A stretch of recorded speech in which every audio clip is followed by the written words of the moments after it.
Bonjour, je m'appelle Emmanuelle Walter et je suis l'auteur de Sœurs volées, enquête sur un féminicide au Canada.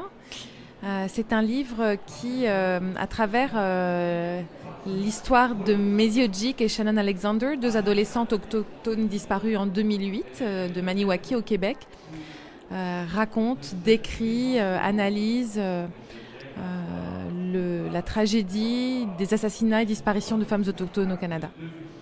Comment se passe votre expérience ici à Bruxelles? Ça se passe très bien. Surtout aujourd'hui, on a eu une table ronde avec deux poétesses, romancières et poétesses autochtones Innu et Cri, dont Natacha Canapé-Fontaine, et puis l'auteur d'un roman policier où prennent place des autochtones de Norvège. Et c'était sur les Premières Nations et c'était très intéressant. Puis j'étais très touchée par le retour de ceux qui ont assisté à la table ronde après, qui sont venus nous voir en nous disant qu'ils avaient été bouleversés par ce qu'ils avaient entendu. Puis je crois que Natacha Canapé-Fontaine est électrisante, là, cette jeune poétesse Innu. Elle plaît beaucoup, elle intéresse. Et non, c'était beau. Puis les gens étaient vraiment touchés.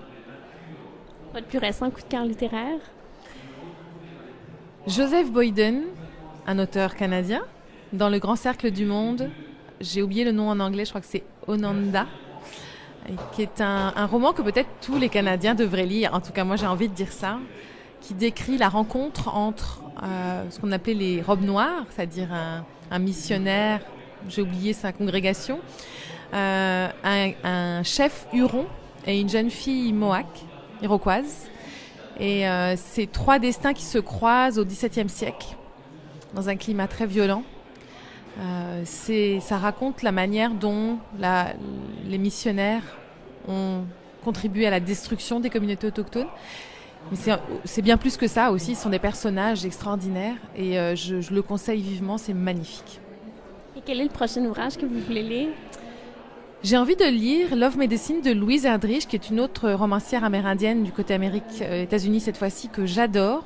Et ce livre, je le cherche et je le trouve pas. Je crois que je vais finir par le commander.